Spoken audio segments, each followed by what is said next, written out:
Meow to y'all. It's the Cutting Corner podcast hosted by your resident Catboy Keo, where we talk about video editing tips, tricks, and tactics to stay up to date in the competitive content creation world. Here with me today is 21-year-old Elodie, hailing from London. She's worked with fantastic creators like Wilbur Soot. Yes. Wilbur Soot. And of course, TommyInnit. Thank you so much for coming on the show, Elodie. Hello. Hello. Well, it's wonderful to have you. And I love that not even 20 seconds into the podcast, I've scuffed Wilbur's name. That's okay. You know, it's part of the brand, honestly, at this point, to have a little bit of an oopsie. Not you, I mean his brand. Yeah. No. My brand as well. I mean, we could just call him Woot from here on out. That could, Woot. Yeah, I like that. Elodie, you've been editing content since like at least 2019 with Wilbur, and even being involved with like his earlier projects like Soot House. Can you recall your earliest interaction with him and how it came to be that you're involved in his production team now? Well, in classic British style, I first met Will in a Weatherspoons, which is a chain of bars in the UK. Okay. I was going to say, you'll have to explain that for the US viewers at least. Yeah, no, classic student chain of bars. Think of it as the Chuck E. Cheese of England. Oh, great. Okay. I'm joking. I'm sorry. I'm in a silly, goofy mood. Yeah, no, so Will and I went to the same university. So I sort of met him through mates there. He was on the same editing course, except like a couple years above. So yeah, I met him and a bunch of my other good pals there. And then I guess we just, hung out, became friends like you do. Right. Sure. Okay, so it was a very natural in real life connection. It wasn't actually online. Oh yeah. I didn't know what Soot House was. I was very new to the UK, so I didn't know any, I didn't know who I'm Alex was or like any of the UK commentary people. I knew nothing about that scene. Sure. This whole time I really thought that it was you putting in an application or submitting a portfolio to a post that was along the lines of looking for editors and, Nah, it was like I would literally like just hang out because we used to do D&D. Mm-hmm. In that household, so like it was like 4 people, my mates, Benedict Lovejoy, who's the namesake of the now band. We were all D&D gamers, so yeah, I'd just hang out and I'd literally just sit in the room during some of the Soot House recordings and stuff like that. Mm-hmm. And then I don't know, just sort of came to know the Soot crew sort of through that vibe, I guess. Yeah, no, that's really cool. Yeah, it was. I mean, it's like it's weird because it is such like an industry now and like editing and stuff, but it did start pretty organically for me, I guess. So yeah, it like in terms of editing for Will, it kind of started towards the end of the Soot House era. We'd sort of like jokingly sort of said like, oh, what if I did like the subtitling? Because at that point, I wasn't on the editing course. I was planning to go into it the following year. I was on a foundation course. Okay. So we were sort of like, yeah, I could do the subtitling. And like Will was like, he could take it or leave it with that kind of thing. Mm-hmm. And then Soot House sort of faded out before we really got around to that. And that's where he started streaming and doing Minecraft stuff. The dusty old bedroom vibe where it all began. I think he did like 3 videos with Schlatt, and then I think Benedict even did one of the initial edits for him, and then he was kind of like I had actually just got a new job, my first job ever as an adult, which was working as a bartender at the O2 Arena, which is like a massive concert place in the UK. Okay. And essentially, I was 2 shifts in, and Will was kind of like, do you want to just like try editing this Minecraft stuff for me? And I was like, yeah, I guess, man. Like I'm not too attached to this bartending work. It wasn't even like, my own bar. It was sort of like you'd get randomly placed in a different little serving spot every week or every month, whatever. So it was kind of like not very personal and not like, So nothing you even needed a license for, really? I mean, like, I had like a day training. I actually probably spent more time training than I did on the job. Because I did a full day training, which was basically just team building exercises. Yeah, and then I did 2 shifts, and then they turned me away for a shift because I was 1 minute late because I was getting a Tesco meal deal, and it's on me. But they were like, no, you can't come in, and then I was kind of pissed off, and I was like, you know what? I don't need this job anyway. Exactly. I'm gonna go into Minecraft. So yeah, that's how it started. Now you do it for a living. How How wonderful. So frick you, O2 Arena. Not really. I like your venue. There goes that brand deal. No, that's awesome. So not only was it very much organic, but you were able to see the organic growth of the channel of Soot House, and eventually even got to, unfortunately, see its dissipation. R.I.P. R.I.P. But of course, Will brought you along for the ride. Now you're working with him on, it feels like everything nowadays, which is awesome. But another project of his that you were involved with is, of course, Lovejoy.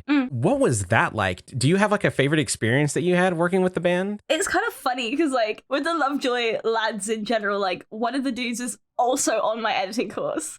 So we like it is literally, and then like one of the other dudes was in Will's old band, which I would also go hang out with. And then one of them is like a new kind of pal, that being Ash, I guess. So it felt pretty natural, sort of organic, that I would sort of help out. I love filmography. Like I really love camera work and stuff, and I was reluctant to kind of specialize in editing because I don't want to lose that part of cinema, I guess. Oh, of course. So I've always been really eager to kind of take any opportunity to do camera work. And I mean, like that, for example, like the VidCon vlog, the Soot House VidCon vlog is like an example the 2019 of that. VidCon. Yeah.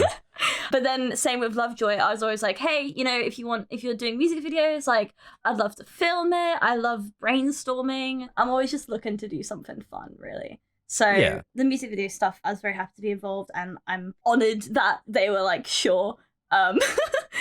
So we just sort of did a couple of the music videos. Well, I actually also edited, I think it was Model Buses, but they had to do like a re-edit, so RIP that. Oh, I filmed the one that George was in. Was it Taunt, I think? That was just classic little iPhone on a tripod clicking start and stop, so not really the greatest film talent, but... It's got charm. Yeah, it's got charm, which actually has always been very true to Will's style. How do I say this? He kind of likes things being scuffed. Like, he won't want a perfectionist route if there's not a need for it, which I kind of like, because it makes things feel sort of just like... organic, homemade. Yeah. Like, having your friends in on a shoot is, like, much more comfortable than maybe getting crew that you don't necessarily know, I think. So, like, at least right now in early days, that might change. I don't know. At least sort of... early vibes, that's kind of, it was a natural thing for me to help out. Yeah, no, 100%. And I completely agree with that sentiment. Like, even in things that you're trying to take, seriously and like make real art with or products with, it does feel better to reach out to friends for help with it. Like, I asked 2 friends of mine to help me with the podcast rather than going out and, looking for help on Fiverr. So, give him a shout out. Oh, yeah. So shout out Goo Bear. Thank you so much for being an amazing artist. You are so talented and wonderful. And shout out to my Serval, who is a super, super, super cool audio engineer / artist / modeler / oh my gosh, multi-talented. Yeah, jack of all trades. They do incredible work. I'll link both of them in the description for this episode. But special shout outs to them for helping out with the podcast. Thank you. Yeah, thanks for giving them that spot. I appreciate that. No worries. Gotta appreciate the whole team. Of course. To circle back to your question of favorite experience, I've got a really bad fear of heights, right? Like, okay, I would even say, especially living in London, almost debilitating, because sometimes like I can't go on certain public transport alone because it's like too stressful. But anyway, for the opening of One Day, it was like filmed on a roof, which like it wasn't even that high up. But because my little brain is trying to concentrate so hard on holding this camera steady, and it had like just rained, and I was standing there like leg shaking, like, oh my god. No. That was kind of memorable in terms of fearing for my life. Oh my god. I'm being a bit of a drama queen. It was obviously not unsafe. It's just that I was And that's your favorite experience that you remember? Yeah, it weirdly kind of is a fun one, because we were on that roof for so long, because we were also having to time a bus. So Ash had to get on a bus and drive by, and it was like one of these like one-shot scenarios, like you gotta get the zoom. So honestly, I enjoyed that experience because it was like, I like a challenge, and it was sort of like there was a lot of camaraderie because everyone's like, like, we got this, guys, like we gotta prepare for this moment. And it was fun because Will had a vision for the music video, so it was very enjoyable sort of like going through these like directions, and like I enjoy that. I like a plan, and I like a plan with a little bit of spontaneity thrown in there as well. So it was good. That was overall a positive experience. Yeah, so if I'm being completely honest, it sounds to me like the whole production behind Lovejoy is incredibly organic. Like, just from what you were describing, like Wilbur wanting to go into it, you know, kind of not so much heavy on production, but more so making sure the artistic integrity is intact before, you know, anything else, and wanting to work with friends foremost before other things. Yeah, no, I don't know. Like, I know a few other editors that work with music videos in that environment, and it's very, you know, very professional, and it feels almost alien stepping into that set, you know, of filming. But yeah, for you, it sounds very different from what they my other editing friends have explained to me. Oh yeah, I mean, I'm super lucky in a lot of ways, because like a lot, and it's the same with editing for Will early on in general. Like, it's been a really positive experience in terms of I didn't go into a super high pressure environment, but just because I have really high standards for myself. So that was kind of pushing me. But like the environment itself was very sort of open, and there was a lot of like leniency in terms of creativity. Like respectfully, like Will kind of didn't really mind what the hell I did with the edits. Like, when it came to the early Minecraft stuff, like the length of the video mattered, and obviously he'd watch it through. But like, I don't know, like generally we wouldn't have like an extensive review process or anything. He'd just tell me maybe one or two things, and then like we'd sort that out. But it was really great in terms of, for a first editing job, which is pretty much what it was, like, it felt like a very comfortable environment, because like we could literally like go hang out and I'd show him the video, and then it's like, okay, cool, like this is what we can work on or whatever. So I'm very grateful for that, because it really helped me kind of learn my quote unquote style. Yeah, of course. I guess, in like a kind of open way. Yeah, I think having Will be your first gig, so to speak, is a hell of a portfolio kickoff. It's a strange one, because like when the channel started, there wasn't intention for it to, well, not intention, but like there wasn't expectation for it to grow, or like for either of us to be where we are now, kind of thing. It was just sort of like, let's try this Minecraft thing, let's try this streaming thing, see where it takes us, sort of vibe. Right. And when you started working with him and helping him out with the channel, do you remember where the numbers were sitting at, just out of curiosity? Oh, the first streams were only at like 90 people. You know, I guess that was just people from like, I guess like the Soot House Discord or whoever. Sure. And then I do remember them like creeping up in numbers. Like, it was really weird, because I'd try and watch the streams because I'm going to be editing them. So I used to really enjoy sort of being in on that. Right. But yeah, I remember the streams definitely growing in numbers. And in terms of the YouTube stuff, fortunately, that kind of popped off pretty early, because the first few videos were shot. The 5x5 squares, which is like the first videos on the channel, like is sort of sitting at like 1 million views. The first one is like almost 3 million now. But I do remember they did fairly well from the start. But I didn't have like much perception of numbers. I'm not a numbery gal. So I'm just like, I never really was like, oh, it got this many like views. It was more sort of, I would more be like looking at the comments, or like, yeah, like looking at the response in that sense, or sort of rewatching the video myself and being like, oh, like, was this feedback good? More than right. Yeah, I definitely know a lot of people that are very number centric, and I don't think it's a negative thing per se, but it's definitely a different way to look at content and ways of growing content.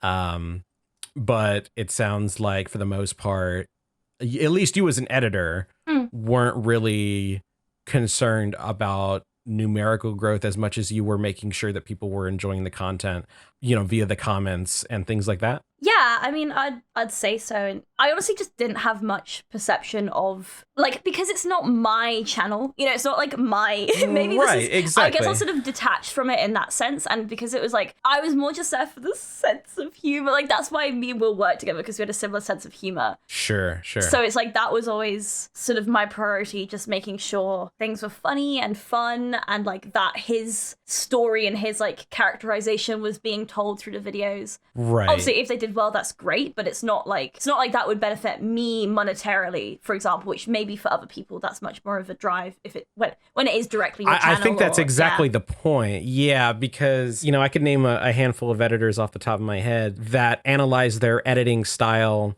or, you know, an edit that they just finished and say, you know, does this retain the viewer, you know, past this, you know, marker? You know, is this going to get them through the mid rolls? It very much, you know, dilutes into a numbers game, but it's a different mentality for sure. And like working for Tommy, like I guess we might get into that more later, but like yeah, we will. Like working with Tommy is definitely different in terms of I do have a little bit more of the strategic mindset, let's say, but like with the Will videos, especially the early stuff like SMP and that kind of thing, like SMP Live, sorry, and that kind of thing, it was I just didn't know, honestly. I didn't have that information. If Will was happy with it, then I was happy with it, like, and as I said, there wasn't an intensive feedback process, so it was more just like, yeah, nice, and that was like it, you know. So like to me, yeah, that's you definitely didn't need to know, right? Exactly. As long as you were doing the work creatively, then that's what mattered. Yeah, no, that's cool. That's cool. Yeah, I'm very lucky in a lot of ways for that to be my initial experience. So was it through Wilbur, I'm assuming, that Tommy found out about you, or was it a completely separate development, like down the line? So I guess it would have been through Will. I'm trying to even figure out when they met. Right. God, when did they meet? Do you know? I want to say they probably knew about each other early 2019, but I could be way off on that. I'm not a good source of information. I remember SMP Earth, I believe, is when they first properly interacted. Okay.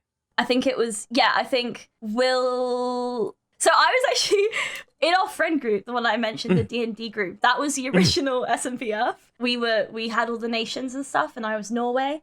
And then from that, after that sort of like, you know, Minecraft, you have a few intensive weeks on it. When that sort of drifted off, that's when Will put together like the proper streamer one. That's just, I don't know, that's just a little fun factoid. No, yeah, Norway, that is a fun fact. There. So I don't know who's Norway in the real one, but I'm coming for you. I say real one, the second one. the second one, I gotcha. The legit one, I don't know. So you were in the SMP Earth preamble, I see. Yeah, exactly. Interesting, okay. Oh, dude, I had a whole Viking village. It was so swag-tastic. Oh my god. But yeah, so what was the thing? Oh yeah, Tommy and Will. So I believe they met on the first SMP Earth, and then I think that's when, like, I guess the friendship blossomed. Sure. And then I remember vaguely talking about Tommy, like, with Will, just in terms of the editing stuff, you know, like, contextualizing edits and stuff. And then I remember, like, early 2020, maybe, being on, like, we were, like, waiting for the DLR or something. We're waiting for, like, public transport. Okay. And Will said something along the lines of, like, oh, like, Tommy really likes your editing, by the way. And I was like, what the frick?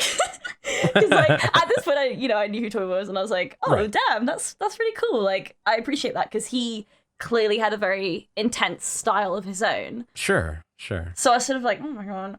And then that was sort of in the back of my mind. And then I remember, I think I went away for Christmas, and I basically got stuck at home for Christmas for like 4 months because of pandemic. Right, of course. If you've ever heard of it.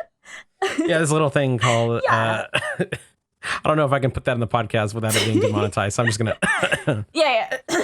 So during that time, that was early 2021, I guess, and Will was sort of doing more music stuff / like just not really doing YouTube much in general. So like this was I remember that was a really weird time for me because I'd gone from doing sort of like regular couple videos a month for Will, if not more, to like suddenly kind of like nothing.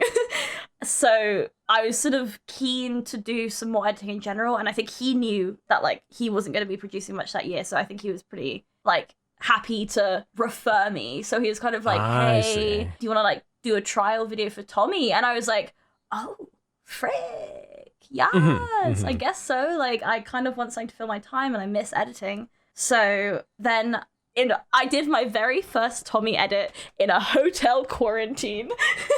Wow. I had on my really scuffed laptop, and I remember like I was sitting in this room alone for 10 days straight working on this Minecraft video. I want to say it was the surgery mod. I think that was the first one. Yeah, I did that, and that was also my first time like properly, I guess, directly messaging with Tommy. I think I'd like been in a couple of calls with him or something. I can't remember. Okay. Well, had I met him? I don't know. Time, dudes. It's an illusion. Yeah, so I don't know. I did the first Minecraft edit. I believe it was positive in general. I remember Tommy really liked how I did the music on it, which was a big surprise because I had okay. One little Will thing is that he likes his Incompetech jazz music, and that's it.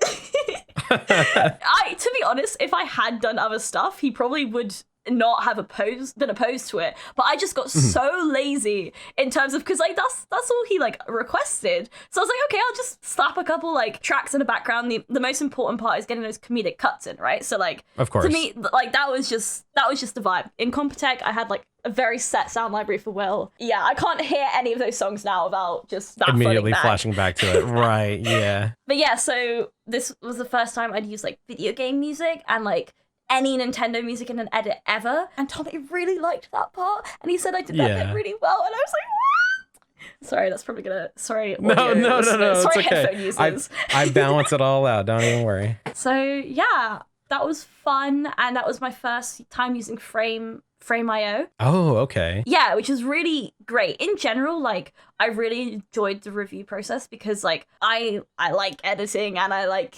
challenges, and I like, you know, I'm a little teacher's pet. Like I wanna do things well, and I want it to be difficult, and I want to keep improving, and blah blah blah blah blah. So I think it's a good trait. I hope so.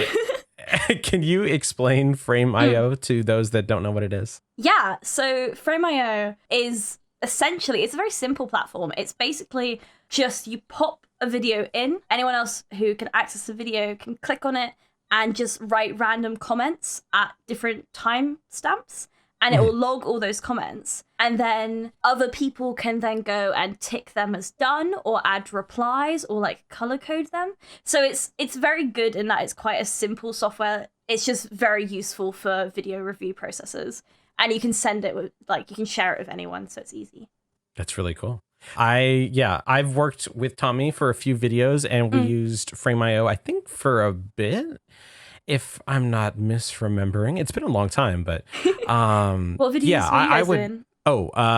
We were, let's see, I remember we're co-workers here. We're technically, we were technically co-workers for a blip in time. No, we were working on a FNAF video, FNAF 4. Oh my gosh. And that's right. I think he was in a call with Technoblade, and he was like trying to like get him to calm him down while he was playing the game. It was good fun. Aww. And then another one that I did was, I think the title of the video was like selling bathwater to Bad Boy Halo. I think that's what it was. And that was a good fun edit. But unfortunately, just like the editing styles just didn't sync up well between us, which was totally fine. Yeah, that's fair. And that's something I want to... It's a very specific style. Definitely. Oh, definitely. And that's something I wanted to kind of talk about. So it's perfect that you mentioned it. A lot of, especially bigger creators that have like a very distinct style and a way that they run channels, and they have a very specific way of getting things done, basically, right? I feel like it should be a little bit more commonplace to give those channels, sympathy might be the wrong word, but a little bit more forgiveness if they are quick to dismiss or quick to, say, no, sorry, it's just not my style. You know what I mean? Because I see a lot of people apply for like really big jobs, and if it's just not like the perfect sync and, you just don't click, exactly how they want, I know it can be soul crushing for the editor, but I think more editors need to understand that it's not... It's not their skill. It's right. It's not a matter of whether or not you can do it. It's whether or not they think you'll work together and be a perfect fit for the team. Because like when you're that size, you really do need to be a perfect fit. Dude, people want you to read their mind. That's like, that's why me and Will initially worked well together, because we were already similar sense of humor. Like, it's like the ideal employee is someone that you kind of don't need to say anything to, you know? And that's exactly difficult. That's really difficult to find someone who's a fit like that. Like, and it's difficult to fill that role, and it's also absolutely not boding to your skill level or your, like, you know, your abilities in general. It's just, I don't know. It's also something that's very fluid. Like, as the creator's style changes, like, maybe, or like the content changes, like, they might want to try new things and blah blah blah blah blah. It is difficult. I think it's also slightly a two-way street. Like, sometimes, because it's so hard to put into words, sometimes creators aren't very good at communicating that to an editor because, like, they don't know what to say. But at the same time, like, absolutely, like, I would advise young editors to, like, not take it to heart if a creator doesn't instantly, like, click with you, or, like, I don't know. It's one of those, it's a very strange, unspoken kind of vibe, I guess. When you say unspoken vibe, do you just mean like I'm trying to fully digest what you're getting at. Dude, I barely even know, so but I'm trying to say something, I just can't really put it into words very well. I don't know if I've communicated it. You know, actually, I'd have a piece of advice in this genre. Sure. In terms of, like, I would say that the content you enjoy, not always, but, like, the content you really enjoy consuming, it's probably a great direction to, like, try and go in. Like, in terms of applying for jobs, like message creators, assuming they don't already have an editor, like, please don't step on anyone's toes, but, like, message creators that you enjoy. Because if you feel like you have a connection with their content, like, there's more likelihood that a sort of unspoken relationship will be there in terms of the editing process. I would, like, I would think, kind of thing. No, I absolutely agree. Like, I can't tell you how many, like, side gigs I've gotten from, like, streamers that, well, know that I edit, right? It's like kind of like my whole internet presence. That's your thing. Right, it's my thing. But because they know I edit and I just kind of hang out in their chat, you know, on Twitch, if they're, like, in the process of trying to grow their YouTube channel, we kind of already have that connection. And because I watch their content, I'm familiar with it. And, they're familiar with my work. They trust me. And that's not going to be a mirror situation for every single person, of course. Yeah. But it does help to start small and start realistic. The less they have to tell you about what they like, the better. Like, it would go for any job, not just editing. But, like, you know, the less they need to sort of try and explain something, it's going to make the process easier for everyone. So if there is that kind of understanding or prerequisite of knowledge, then that's really, really helpful in terms of achieving that, like, kind of job connection, I suppose. Right. Not saying stalk creators until they give you a job. Right. Please don't do that. So, Elodie, and, like, how should I phrase this? So, we're in, like, an ecosystem where showreels look really, really, really similar to each other. And it's a super competitive sphere of editors that I feel like they get better and better at what they do by the day. You know what I mean? For sure. What is it about your work that you think makes it stick out from the rest? I mean, firstly, I definitely don't think. I think there's a lot of luck thrown into everything I do. If we're talking numerically, like, evaluating someone's achievement numerically, then, like, a lot of where I am is due to luck and that sort of thing, and I'm very grateful for it. Well, I think you're being very humble, but a lot of people can attribute many things to luck, you know, included with their skill, but it doesn't. That's fair. It doesn't define their skills. I would say a key aspect I would attribute to my sort of stuff is, like, it's absolutely, like, not technical prowess. There are so many incredible editors who do, like, wacky, wild after effects and general, like, beautifully polished work that I can only aspire to. I'd say with my stuff, it's maybe a bit more kind of, like, that unspoken sense of, like, narrative or, like, storytelling. Like, as I said, I've always really loved just sort of film in general, not just editing. Right. So I feel like I maybe enjoy that kind of bigger picture sense of, like, pacing or story or characterization, which is something in regards to the show reels. I would say is very difficult to show in a showreel because, showreels inherently a couple minutes tops. I've really struggled to do this in my uni. Like, how do I get across my skill that isn't purely technical, flashy stuff? Exactly. I would say, like, as a kind of maybe a showreel piece of advice, if you are a bit more like me and lean less towards the technical, flashy side and more towards the kind of, like, longer form content or, like, comedic I know how to timing. tell a story. Yeah, like, if you lean more towards that, I would say just do not do a conventional showreel full stop. Do a skit. Like, go and, like, film or, like, whatever, like, if you can't... Actually, no, film it. Like, screw it. If you don't think you're good at filming, like, just literally set up a still iPhone with some kind of, like, symmetrical background, go Wes Anderson with it. Like, it doesn't have to be... It doesn't have to look incredible because the whole point is if you can get that kind of, like, creativity across, in my opinion, that's the most important thing. Like, showing potential and ability to grow and just creative energy is, like, definitely gonna make you stand out more than showing, like, in my opinion, technical skill.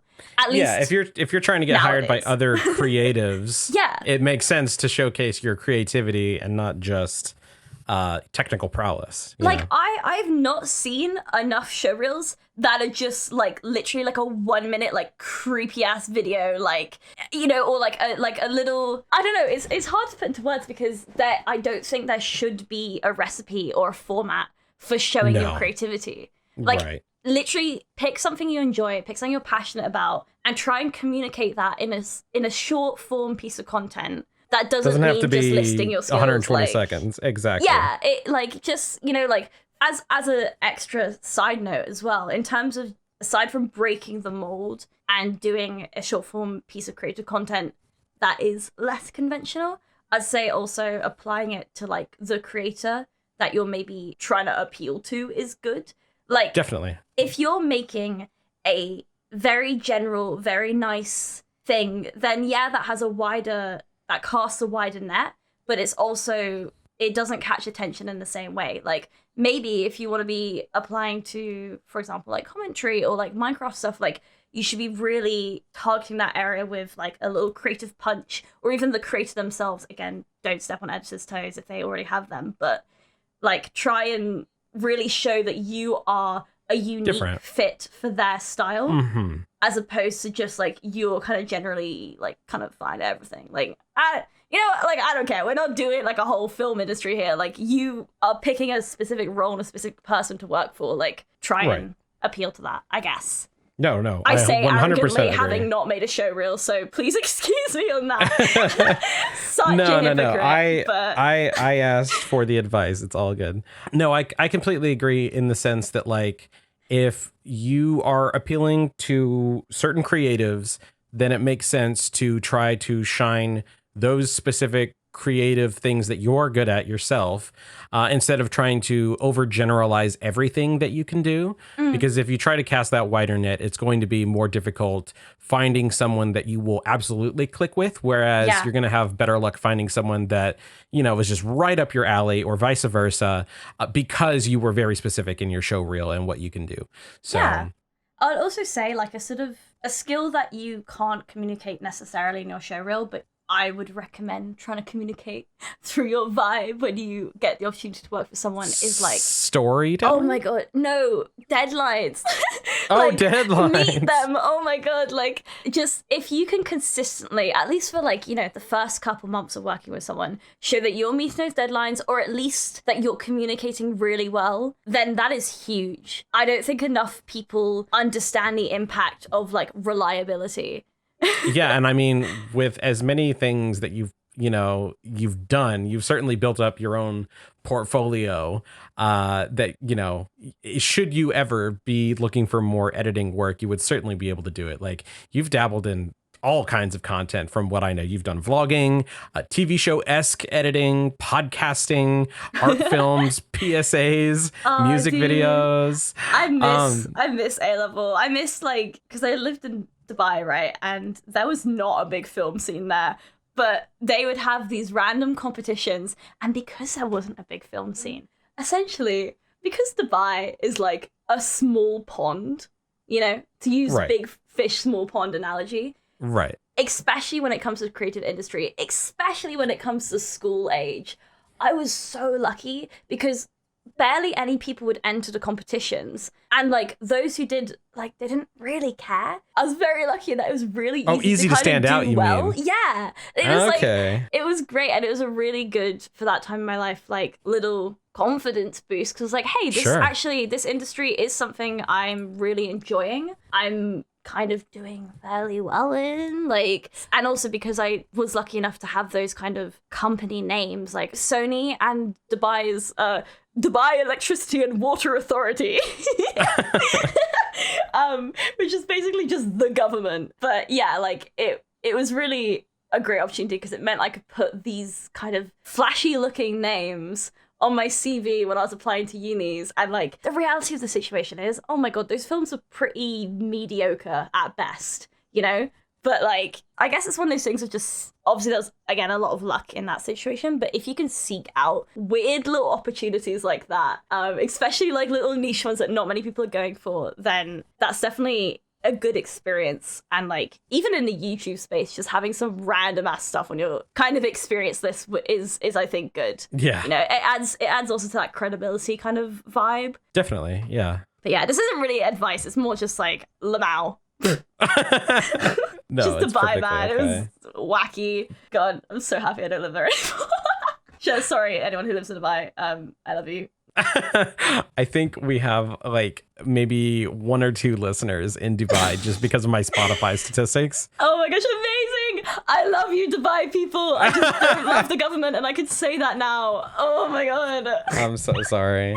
You know what's funny? Like, for example, the Conservation Award, right? Which, like, I don't know, like a couple of the schools entered, maybe. The biggest, the absolute most ironic thing, because they'd rented out this massive event space, all these lights, like the most anti-environmental event you can imagine, like electricity, like AC blasting, like so much unnecessary fluff. And then it was a blimmin' conservation award.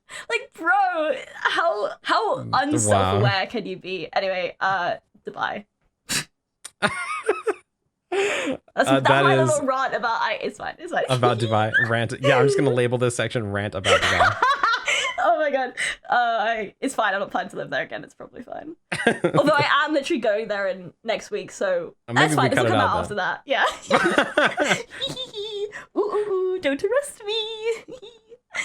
So, yeah, I was listing everything that you were familiar with, at least content-wise, like, you know, your music videos, the vlogging, all things like that. Do you have a particular preference or one that you really, really like to do? Maybe you have one that you haven't done in a while that you want to return to? Yeah, So I like the music videos because they're usually very visually stimulating, I guess you can say. And there's a lot of creative opportunity, especially when I get the opportunity to be involved a bit more behind the scenes, like pre-production. I did another music video where I was sort of helping out on set filming, and then I color graded that, which was so much fun. Like, I hadn't had a big opportunity to do color grading, and that was kind of a great creative one. I generally really enjoy plot-heavy stuff because I think it is a kind of good area, a good use of my sort of skills. Sure. Like the SMP stuff was really fun. Oh my gosh. With the Dream SMP, I remember like I was keeping up with the streams and stuff, right? Like as to the best of my ability as a uni going gal. But like when I was editing some of those first season 1 stuff, I literally was like having to message you and I was like, who the hell is this? Wait, like who's this character? And I was like going through the wikis and like fact checking myself because I was like, I can't have this edit misrepresent the lore, you know? 100%. I had to do the exact same thing for Epic SMP. I did the exact same thing. Yeah. Dude, it's I genuinely, I was really worried that I would have to do another edit because I do not know anything that's happened since season 1. And I was like, if Will asked me to do an edit, I'm gonna have to watch so many commentary breakdown videos because I don't know. Well, at least they exist, right? At least someone's doing the work. This is true. In terms of other things I really enjoy, I've loved doing the vlogs. Like I do really enjoy editing gaming content, but like because the vlogs are very different each time, they're really like fun to work on. And I like that there's so many different people involved because I get to play around with like a lot of different sort of like character dynamics. And like, in terms of sort of I guess you could say plot for each vlog, like obviously it's real life, but it's also like, you know, sometimes like Tommy will go into like a little bit of like a slightly more goofy character, or like goblin mode. Yeah, goblin mode, exactly. And then it's like, okay, like how can I tie this in, and like how can I present people a certain way, again, not in like a falsehood kind of way, but more like to really make this story how do like I play the most into this? Entertaining. Yeah, like you know, what's the funnest kind of way I can reflect all these people, and I say characters, I mean people, but like obviously in content mode kind of people. Right. So I really enjoy that, and there's always new challenges with the vlogs. Like, you know, they're filmed differently, whether it's like iPhones or someone else filming. Like it'll be GoPros, or like for the roast it was like a proper like big Sony cameras, and I like that diversity. I love that video, by the way, the roast. Oh man, what a good video. That was like a fun one in terms of like figuring out the format, because it was it's, I don't know, dude, I just love like sitting. I love the start of an edit. I both love and hate it, because you sit down and you're like, oh god, I've got this massive mountain to climb and I only have 5 days to do it. Like, where do I like guess you just gotta start climbing, you know, you just gotta start going. 100%. That's I love that. I love the challenge. That's my biggest struggle, I think, still to this day as an editor, is just sitting down and just doing it, I think, is the hardest part. I know it sounds stupid, but like... No, it is really hard. I could have the simplest task for the day, and I sit down and I'm like, yeah, but that requires work. You know what I mean? No, I did 10 hours of editing yesterday, and then the day before, comparatively, maybe not even half that, you know? And it's like, I was in the same environment, I had the same pressure, same deadline. It is definitely one of those things where like sometimes you just can't focus, you are not in the zone, whatever it is, like life's in the way, or like your heart's not in it. I don't know. It's definitely an interesting one in terms of kind of tracking one's own productivity, I guess. Yeah. Ooh, I love editing. Is that gonna be our filler between each thing? I love editing. I'm a little editing goblin. I'm a little edit gremlin. But like, I've had people kind of like ask if I want to go into content creation stuff. And like, although there's definitely areas I would love to do more, like I really like streaming, and like I have ideas for things I would love to do in the future, and like not the time to do them, even outside of kind of, you know, like maybe like fashion stuff, like I don't know. But like at the same time, I just don't know if I could let go of editing specifically for other people. Like I really like that drive, and I really like kind of having, you know, a review process, and I find so much gratification and a sense of productivity and achievement in that. Like the high I get after I finish an edit, dude. Not me getting high, that's not what I'm saying. Mom, I don't get high, I promise. But the rush, the adrenaline rush of finishing an edit, seeing it go up, and just being like, oh, I did it. Like I just did 6 days straight of work, and I didn't sleep for 2 of them, and oh my god, and I feel awesome. I definitely used to get that. I don't know if I experience that as much anymore. For me, it's so strange. I can't even call it an adrenaline rush, but like the moment of happiness that hits for me is when I finish it, I export it, I upload it to the drive. The relief. I'm just like, and then I get up and I just smack my face down on my bed, and then I just pass out. That is the moment of gratification where I'm like, okay, now I can sleep. I feel that. I definitely feel that.